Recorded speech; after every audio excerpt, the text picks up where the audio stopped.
Israel recently marked its 70th birthday with celebrations and speeches.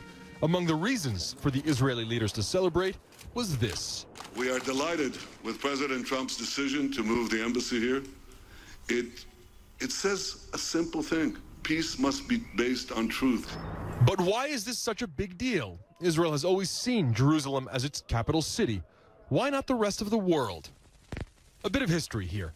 Israel was established in 1948. Jerusalem was a split city between Israel and Jordan for nearly 2 decades after that, until 1967, when Israel occupied East Jerusalem and the West Bank. When Israel annexed East Jerusalem in 1980, countries pulled their embassies out of the city in protest. That's because East Jerusalem is supposed to be the capital of a future Palestinian state. The U.S., meanwhile, had its embassy in Tel Aviv. In 1995, the U.S. passed a law requiring the country to move its embassy from Tel Aviv to Jerusalem. But every president since then, Republican and Democrat, has waived the move, citing national security concerns. President Donald Trump promised during his campaign to move the embassy, a promise he kept in December.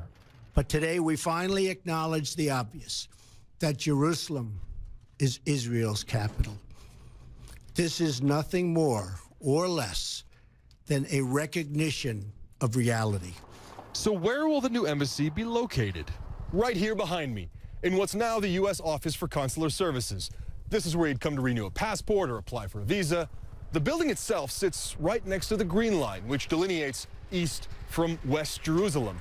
It sits firmly in West Jerusalem, but an expansion of the building to make it the embassy will require some building in no man's land, which is a sort of buffer zone between East and West Jerusalem. It holds very little practical significance in terms of modern-day Jerusalem, and yet that zone retains incredible political importance. The mayor of Jerusalem celebrated the official opening by posting the new road signs. It sends a very, very clear message to the Jerusalemites and others, the intention and the back and the support Israel has in the sovereignty of the city of Jerusalem. Prime Minister Benjamin Netanyahu said more countries were looking at moving their embassies to Jerusalem as well. So far, only Guatemala and Paraguay have committed to taking that step.